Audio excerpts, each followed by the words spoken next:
Yes, welcome back. हम लोगों ने अभी तक जो बेसिक्स ऑफ ग्रामर है उसमें चर्चा कर चुके हैं। जो लास्ट वीडियो था, 2 लेक्चर अभी तक मेरा अपलोड हो चुका है, और जो अंतिम वीडियो था उसमें हम लोगों ने चर्चा की थी वर्ड्स के बारे में, जिनको आप लोगों ने देखा कि पार्ट्स ऑफ स्पीच भी कहा जाता है। वर्ड्स के बारे में ये बताया गया था कि a word is the meaningful combination of letters. 2 बातें उसमें महत्वपूर्ण थी कि वर्ड कहने के लिए कॉम्बिनेशन ऑफ लेटर्स होना चाहिए, एक से ज़्यादा लेटर्स की संख्या हो, और वो कॉम्बिनेशन जो हो वो मीनिंगफुल हो, उसका कोई अर्थ निकले, वो सार्थक हो। इसमें से भी ये कहा गया था कि meaningfulness is more important then combination of letters. 2 शब्द बताया गया था कि they contain only 1 letter, still they are words। ये 2 हैं, I और A। I का मतलब मैं, A का मतलब एक। वो सिंगल लेटर होने के बावजूद शब्द है, वर्ड है। इसके अलावा जितने भी वर्ड्स हैं they are the combination of letters, meaningful combination of letters. फिर बताई गई थी बात ये कि शब्दों को पार्ट्स ऑफ स्पीच भी कहा जाता है, और ये बताया गया था कि चाहे जितने भी शब्द हैं, if we classify them, if we try to put them in baskets, तो we need 8 number of baskets to put them. और वो 8 बास्केट्स का नाम भी आपको बता दिया गया है लास्ट लेक्चर में। Noun, pronoun, adjective, verb, adverb, preposition, conjunction और इंटरजेक्शन। अब इनकी हमें 1 by 1 we will discuss every parts of a speech in detail। और आज से जो लेक्चर आएगा वो बहुत ही महत्वपूर्ण होगा, इसलिए all of you are required to pay a special attention towards it। और मैं इसको शुरू करूं उसके पहले एक महत्वपूर्ण चीज आपको बता देना चाहता हूं। मेरी ये सलाह है, और मैं ये आपसे कहना चाहता हूं स्पेसिफिकली कि आप एक मोटा सा रजिस्टर ले लीजिए,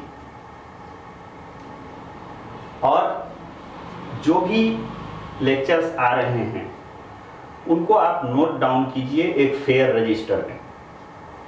इससे फायदा ये होगा कि आप उस रजिस्टर को एक बार पढ़ेंगे, देखेंगे, और फिर ये लेक्चर सुनेंगे, तो उसका इफेक्ट आपके माइंड पर ज़्यादा होगा और आप बढ़िया से सारी चीज़ों को समझ पाएंगे। तो let us start the first one of the parts of a speech, that is noun.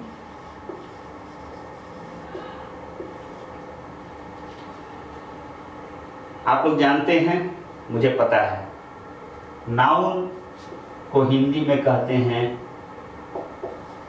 संज्ञा। और ये फर्स्ट पार्ट ऑफ स्पीच है, फर्स्ट काइंड ऑफ वर्ड है आप जान रहे हैं कि वर्ड को ही पार्ट्स ऑफ स्पीच भी कहा जाता है। There is no difference at all between word and parts of speech, both are the same things. Now noun, संज्ञा। तो बहुत बचपन में, आरंभिक स्टेज में जब अंग्रेजी सीखना शुरू करते हैं बच्चे,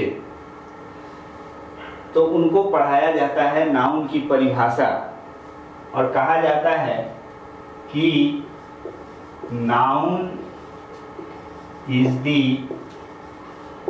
name of a person, place और thing. This is the first definition which we learn either from our parents, grandparents or from our teachers. Noun के बारे में ये पहली परिभाषा दी जाती है। But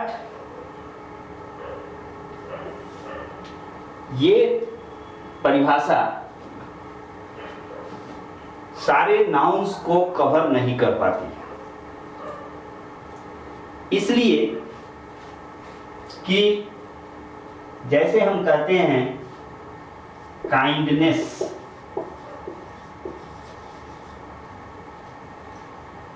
kindness is a noun, but if we test this word on the basis of the definition given here कि noun is the name of a person, place or thing, तो we see कि it is not the name of a person, किसी आदमी का ये नाम नहीं है। kindness is also not the name of a place, ये किसी जगह का भी नाम नहीं है। और it is also not the name of a thing. So if we stick to this definition of noun, a problem will arise कि it will not cover all the words which in fact are nouns। जैसे ये kindness आ गया, जैसे हम friendship कह सकते हैं, friendship is a noun but it is not covered by this definition। तो फिर क्या हुआ? तो जो ग्रामेरियंस हैं they came up with another definition of noun।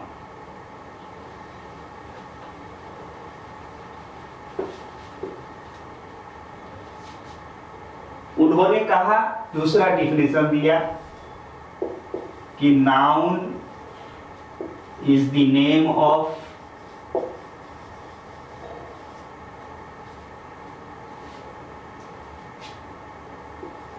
Anything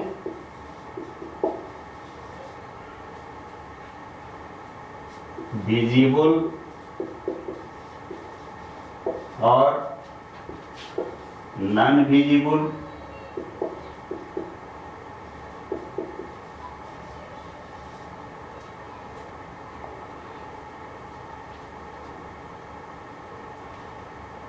is the name of anything visible or non visible।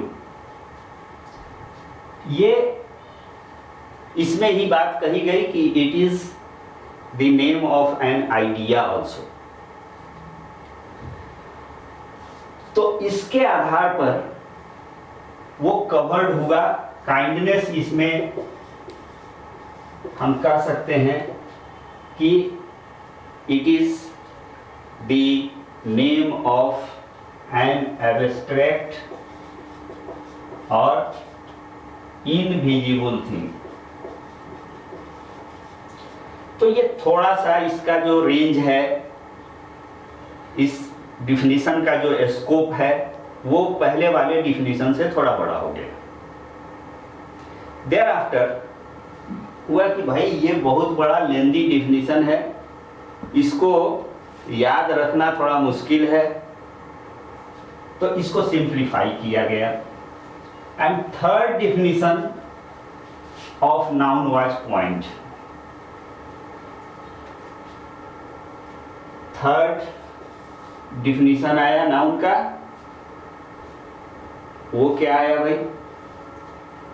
Simply ये कहा गया कि noun is a naming word.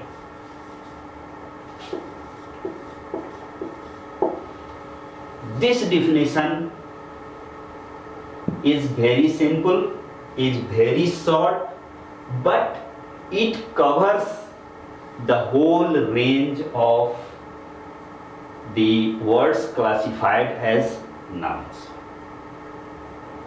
ठीक है, ये हो गया इसका थर्ड डेफिनेशन।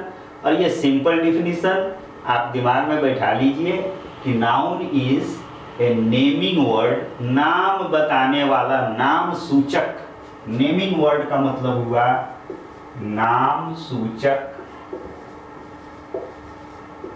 शब्द, जिससे नाम का एक्सप्रेशन हो। It is the name of anything.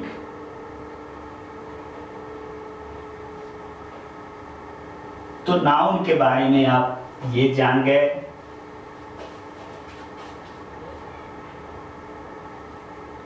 अब नाउन की वेराइटीज की बात करें हम, क्लासिफिकेशन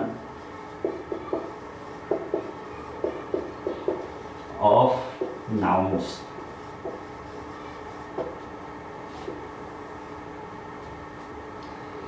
ये दो आधार होता है इसको क्लासिफाई करने का। वो आधार क्या होता है? नंबर वन आधार होता है काउंटेबिलिटी।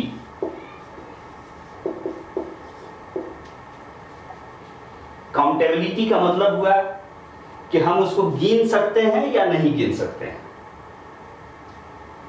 इस आधार पर जब हम नाउन का क्लासिफिकेशन करते हैं तो there are two kinds of noun on this basis.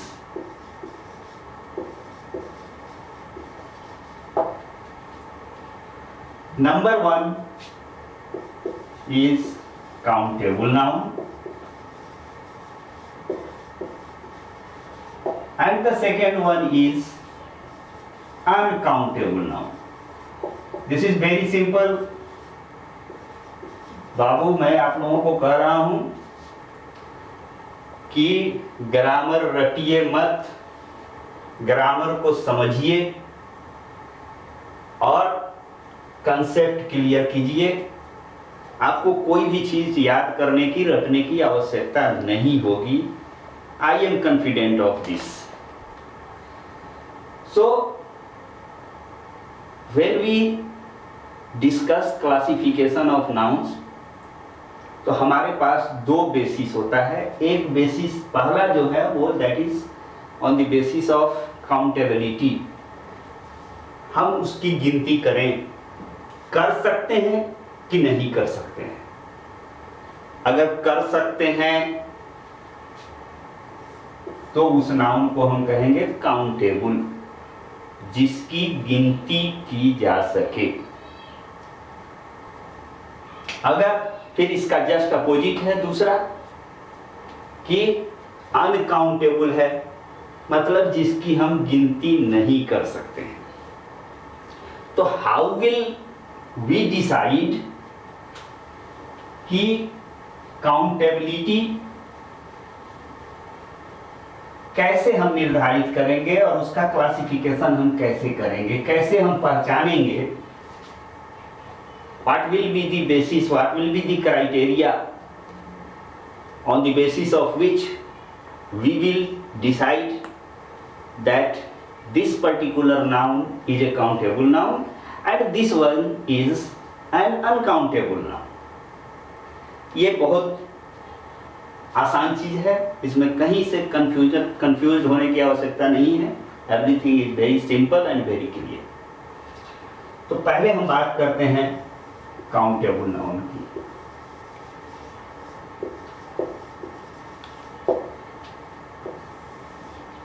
Count plus able. Able शब्द एक सफिक्स है. सफिक्स और प्रीफिक्स दो चीज होता है, इसको थोड़ा समझ लीजिए. मैं थोड़ा सा ट्रैक से हट रहा हूं, but this is essential.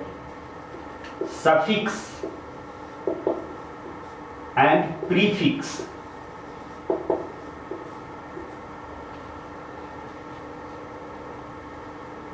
SUFFIX, prefix PREFIX. इसमें फिक्स कॉमन है दोनों में, और फिक्स का मतलब होता है कहीं जुट जाना, कहीं लग जाना. तो सफिक्स जो होता है, स पीछे, बैक, और प्री का मतलब होता है पहले. ये एबल जो लगा हुआ है, count plus able. In this word, able is the suffix. इसके साथ ये जुट गया और इसके मीनिंग को परिवर्तित कर दिया. This is called suffix. तो काउंटेबल में एबल सफिक्स लगा हुआ है. एबल का मतलब कहीं भी होता है सक्षम, कैपेबल. तो दी noun which is capable of being counted, जिसकी हम गिनती कर सकते हैं, वो नाउन जो होगा वो. अच्छा, एक चीज छूट गया. ये प्रीफिक्स जो सफिक्स जो होता है वो पीछे लग जाता है, और प्रीफिक्स जो होता है, प्री का मतलब होता है पहले फिक्स हो जाना. जैसे एबल है शब्द, उसमें अगर हम अनएबल कर दें, अनएबल, तो this un is the prefix. ये पहले लग के उसके अर्थ को चेंज कर दिया. Visible, invisible, countable, uncountable. अन जो लगा उसमें वो प्रीफिक्स है. तो ये सफिक्स और प्रीफिक्स का है, जिससे किसी शब्द का अर्थ बदल जाता है, उसका नेचर बदल जाता है. एनीवे, हम काउंटेबल नाउन की पहचान की बात कर रहे हैं. क्या इसकी कैरेक्टरिस्टिक्स होती है? Characteristics of countable noun.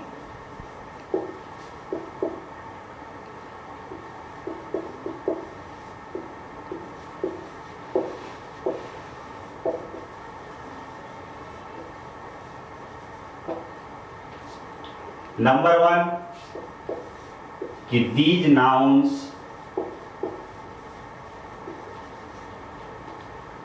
can be counted. इनकी गिनती हो सकती है. This is the first characteristic जो इनके नाम के साथ जुड़ा हुआ है. काउंटेबल, इनकी गिनती हो सकती है, गिनती के लायक हैं. अब गिनती हो सकती है ऐसे क्या समझे हम? तो इसी पर इसका दूसरा कैरेक्टरिस्टिक, इसकी दूसरी विशेषता रहती है कि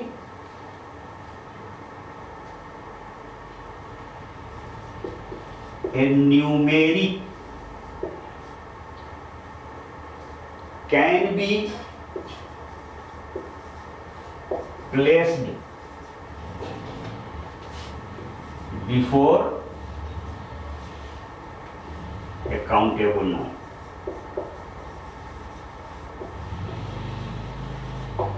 इसकी दूसरी विशेषता हो गई. मतलब काउंटेबल नाउन के हर वो नाउन काउंटेबल होगा जिसके पहले आप कोई नंबर डाल सकते हैं, कोई न्यूमेरिक डाल सकते हैं। जैसे हम कहें 1 बॉय, 2 बॉयज, मतलब 1 is a digit, 1 is a number, 2 is a number। और जिनके जिनके साथ आप नंबर को एकोमोडेट कर सकते हैं, जिन नाउन्स के पहले आप नंबर को प्लेस कर सकते हैं, एक डिजिट प्लेस कर सकते हैं, that will certainly B a countable noun। I think it is clear। Third point,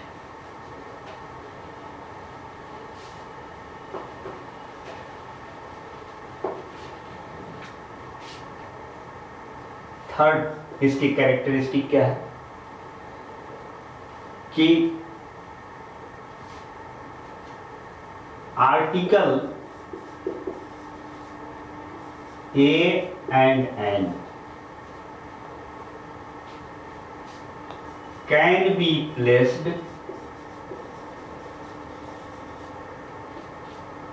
before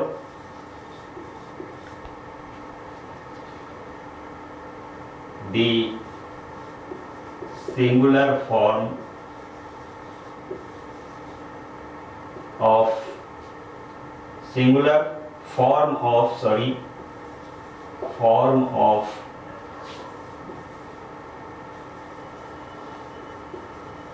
countable nouns। This is the third characteristic कि इनके साथ, इनके सिंगुलर फॉर्म के साथ ए और एन का प्रयोग किया जा सकता है। ए पेन,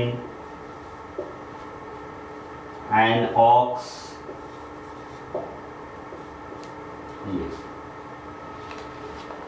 ये इनकी तीसरी विशेषता है। और इनकी चौथी विशेषता, काउंटेबल नाउन्स की चौथी विशेषता क्या है? Fourth characteristic of countable nouns is that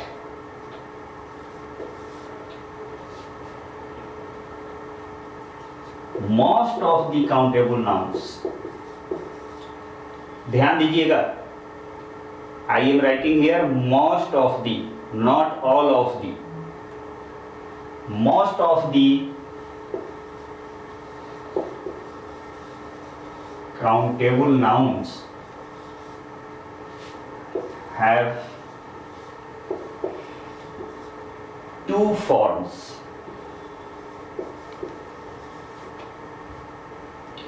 अधिकांश जो काउंटेबल नाउन्स होते हैं दे हैव टू फॉर्म्स। वो क्या है? That is singular and plural.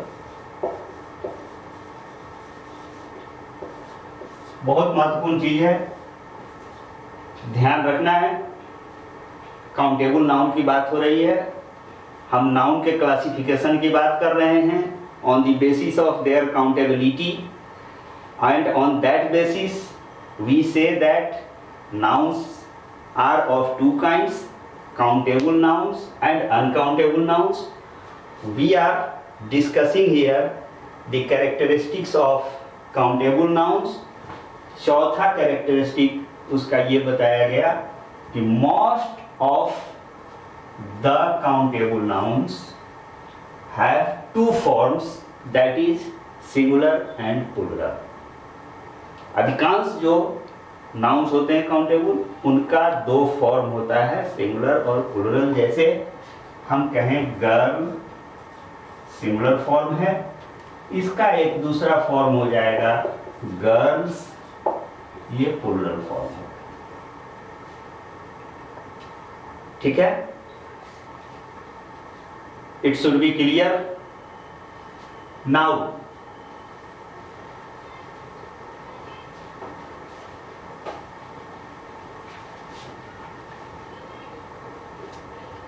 अब इनको हम उलट दें, अगर अनकाउंटेबल की बात करें हम, तो जस्ट ये जो कैरेक्टरिस्टिक्स हैं इनका अपोजिट कैरेक्टरिस्टिक होगा।